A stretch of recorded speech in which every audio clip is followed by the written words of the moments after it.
Oi, gente, tudo bem? Eu vou falar sobre esse livro, Em Busca de Sentido, do Viktor E. Frankl.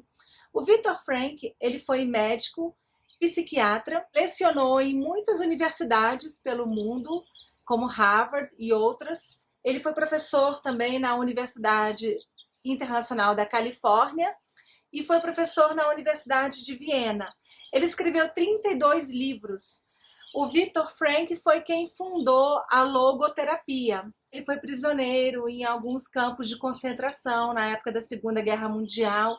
E esse livro fala basicamente sobre as reações psicológicas, reações psíquicas das pessoas que foram prisioneiras neste campo de concentração. Ele não se atém muito ao que acontecia no campo de concentração em si, porque isso ele fala que a história já conta, as pessoas já têm uma ideia, mas ele fala basicamente do dia a dia, o que eles sentiam, o que eles conversavam, o que se passava, né? Ele começa falando de estágios que ele percebeu muito gritantes, muito visíveis. O primeiro estágio, o estágio do choque. Eles não eram uma pessoa com um nome, eles tinham um número. Eles não tinham uma história de vida, eles não tinham um destino, eles não tinham desejos e eles não tinham a perspectiva de um futuro, eles eram apenas um número. Então ele comenta que ele era um organismo que respirava. Ele passou pela sua existência nua, crua, só o corpo, sem pelos, inclusive. Ele teve tudo tirado dele, né? Os documentos, todos os pertences, tudo que ele tinha, até manuscrito que ele estava escrevendo. Ele era um corpo que caminhava e respirava. Depois vem a fase da apatia, que era muito sofrido porque era uma saudade ardente da família e ele não tinha nada a consumir sobre isso, então consumia praticamente a si próprio, né? Nessa fase da apatia, ele comenta que ele ia morrendo interiormente e ele via as pessoas morrendo interiormente. Junto com isso tem a fase do nojo, né? Porque você está praticamente rodeado por lama e todos os lugares que você vai tem lama, tem muita sujeira. Às vezes trabalhando respingam né, gotas das lamas no seu rosto, de muita sujeira. E nos próprios lugares que eles dormiam, né, as pessoas iam com sapatos sujos e as roupas vestidas em farrapos, né, camisetas que passavam meses no corpo da pessoa, o ambiente sem qualquer higiene e pessoas morrendo. Depois ele fala da fase da insensibilidade emocional, porque você estava acostumado a ver o tempo todo moribundos, mortos, doentes, pessoas, né, em situações muito precárias. E no início isso te perturba, você não quer olhar, te agride, e depois você começa a ver isso como praticamente normal. Você não tem mais aquela reação psíquica de ignorar, de virar o rosto, de não querer ver. Pelo contrário, quando você se dá conta, você está às vezes até comendo alguma coisa do lado de pessoas mortas, porque passa a ser uma rotina na sua vida. Ele comenta da dor física que não chegava aos pés da dor psicológica, né? Às vezes ele estava trabalhando e vinha um guarda e falava, né, de uma forma agressiva, xingava, humilhava. Então tudo isso ia corroendo mesmo a pessoa, né? O Viktor Frankl vai falar da reduzida percepção da realidade, porque chega um determinado momento que você começa a se acostumar com aquilo que é absurdamente aterrorizante. E quando consumidos os últimos vestígios de gordura no tecido subcutâneo, começam a aparecer no corpo edemas pela fome. Então a fome é algo assim muito sério no campo de concentração, porque ele fala que os prisioneiros tinham literalmente sonhos mais primitivos de desejos de comida. Então você sonhava com pão, com tortas, sonhava com uma banheira com água quente. Existia o partido daquelas pessoas que comiam a sua porção de uma vez só, que era uma porção de uma sopa rala durante o dia e um pão. E durante algum horário, um extra que poderia ser 20 gramas de margarina ou de uma geleia, alguma coisa nesse sentido. Então, existiam aquelas pessoas do partido que dividiam as porções e comiam durante o dia. Ele fala que depois de um tempo ele passou para essa segunda categoria lá, porque ele preferia, naqueles momentos mais difíceis, colocar a mão no bolso e tirar um pedacinho de pão para ter um pouco de prazer. Então ele fala desses sonhos, né, que era um contraste muito grande, a ilusão do seu sonho e a realidade do campo de concentração. Ele fala do onanismo estomacal, que era chamado lá, porque as pessoas... era muito perigoso você ficar delirando muito e falando muito de comida, perigoso fisiologicamente, né? Porque quando você se dava conta da sua realidade,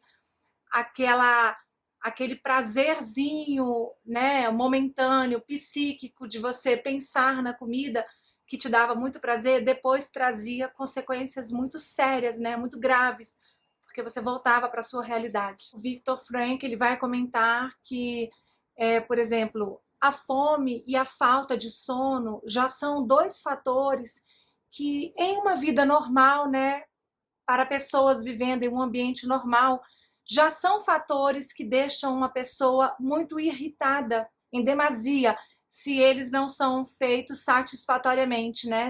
Imagina em um campo de concentração, em que eles também tinham que conviver com insetos, parasitas, com toda a falta de higiene, com trabalhos forçados, sendo brutalmente maltratados. Eles começavam a se acostumar em receber míseros privilégios, e que aqueles míseros privilégios era uma felicidade negativa dentro do campo. Então o livro traz assim muitos relatos dessas situações cotidianas, e são assim relatos que nos sensibiliza demais. Teve uma parte do livro que eu chorei bastante, me emocionei muito quando ele fala da ausência total de sentimentos. Por exemplo, porque era normal que eles buscassem sempre a satisfação primária, né? Que era comer, dormir, lutar pela própria vida em si. Mas, por exemplo, qualquer coisa fora disso já era considerada quase que um luxo lá no campo. Então, as pessoas, aos poucos, começam a perder um pouco a noção do que é realmente o verdadeiro sentimento de alguma coisa. Então, ele fala que uma vez ele estava sendo transferido de Auschwitz para Baviera, para um outro campo de concentração, e no trem tinha uma grade que ele conseguia ver um pedacinho da cidade natal dele quando o trem passou. E o trem estava amontoado de gente, né? Vários prisioneiros ali dentro, aquela coisa horrível, muito apertado, e ele não conseguia ver direito, porque a grade estava um pouquinho distante. Ele via um pedacinho, mas ele estava tentando ver, porque aquilo trazia para ele um sentimento muito profundo, né, da vida dele, dos lugares que ele viveu, que ele frequentou. E cada pedacinho ali para ele tinha uma história. Pediu para as pessoas que estavam na frente para dar licença, para ele chegar mais perto, para ele poder ver melhor.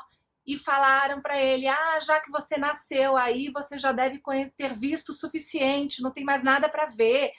Então, assim, ele percebeu naquele momento que não é que as pessoas eram ruins, eram pessoas assim que estavam ali como ele, sofrendo, lutando, né, por um dia melhor, por uma vida melhor.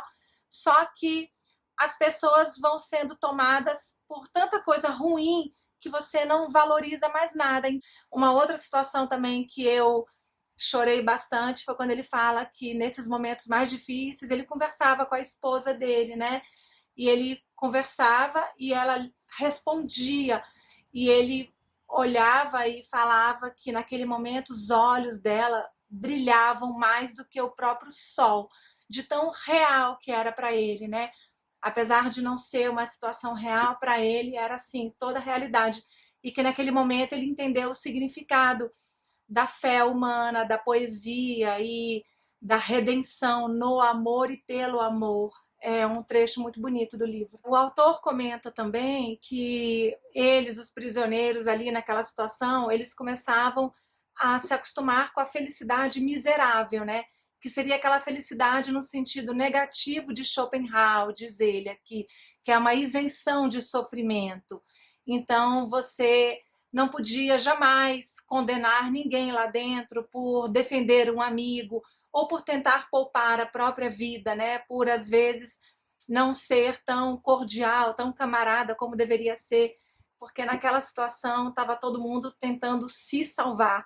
E ele fala que até no campo de concentração tinha também um pouco de humor, mas o humor que ele comenta era assim, era você rir da sua própria desgraça, porque ele fala que isso é possível quando existe um contraste muito rico de detalhes entre a realidade e o que você imagina. Então, por exemplo, é tão absurdo, é tão gritante o contraste ali no campo de concentração com a vida, que ele fala que, por exemplo, eles às vezes riam falando assim, se um dia a guerra acabar, se um dia a gente vier a sair daqui com vida, vamos supor que a gente esteja numa festa aí futuramente e uma senhora, a dona da casa, vai servir uma sopa.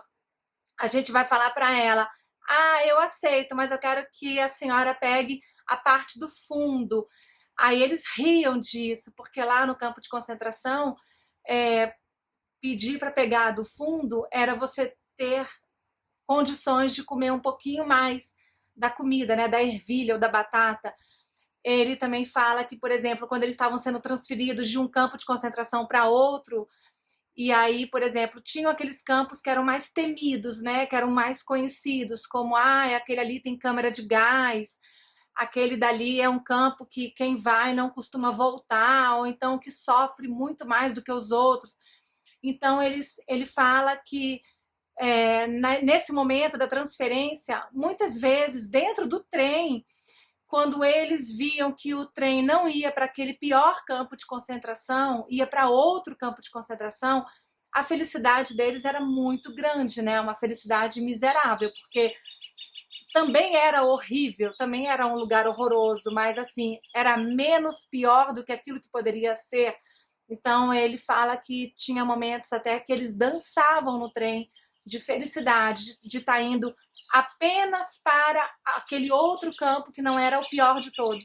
Por fim, quando a guerra terminou, ele comenta que uma outra reação psíquica que ele percebeu, assim, muito acentuada, foi a despersonalização. É como se as pessoas ali não conseguissem mais entender o sentimento da alegria.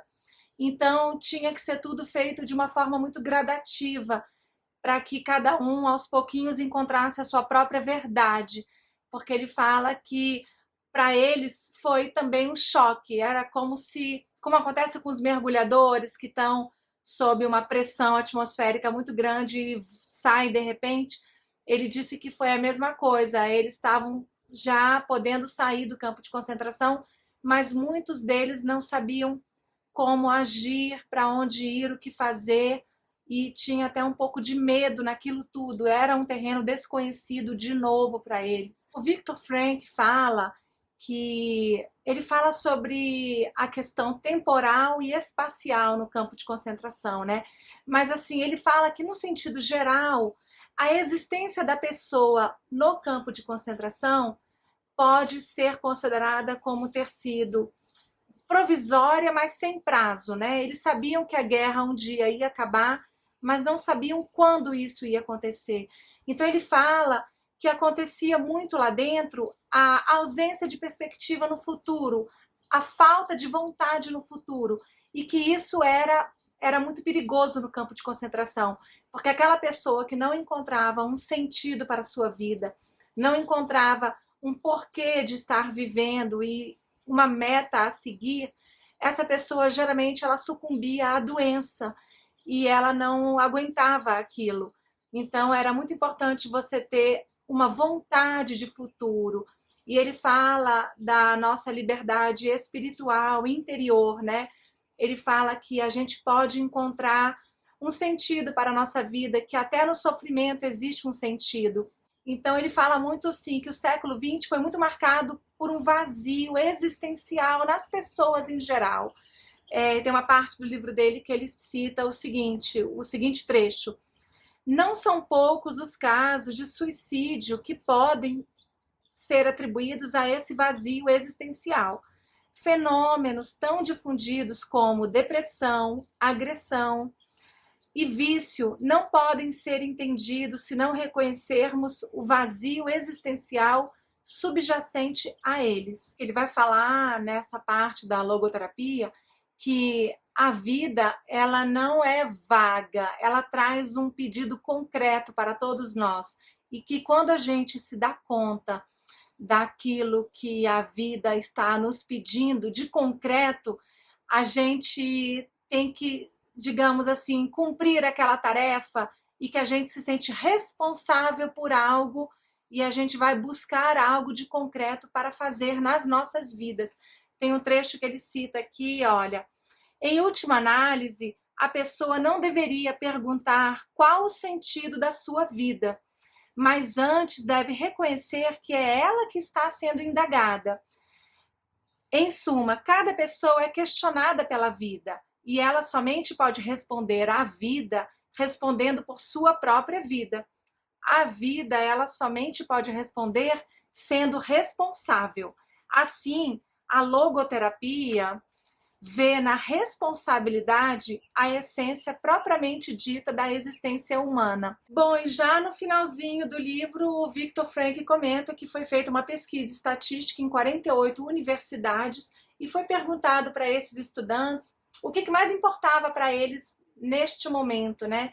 E que eles falaram, na época da pesquisa, 16% disseram que seria ganhar muito dinheiro, e 78% respondeu que o mais importante para eles naquele momento seria encontrar um sentido para a própria vida.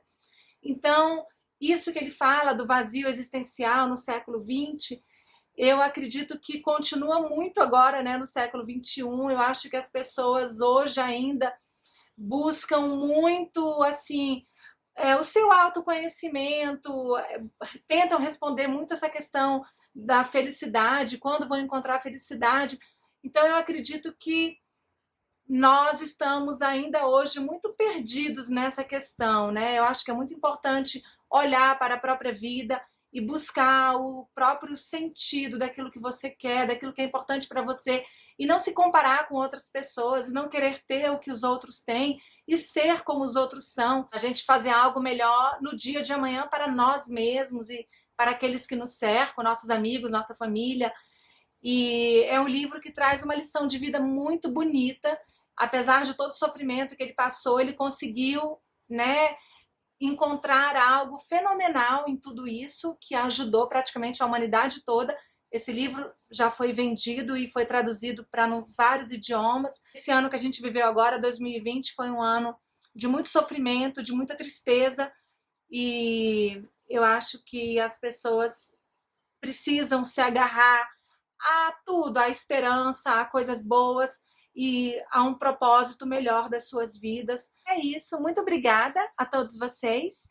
Eu vou ver se no próximo ano eu consigo fazer vídeos com mais regularidade. Vou me despedindo de vocês agora. Não poderia deixar de desejar a todos um feliz ano novo, muita saúde, muita paz, amor na vida de vocês e especialmente esperança, né? Esperança para todos nós, para que possamos ter dias melhores e anos melhores daqui para frente.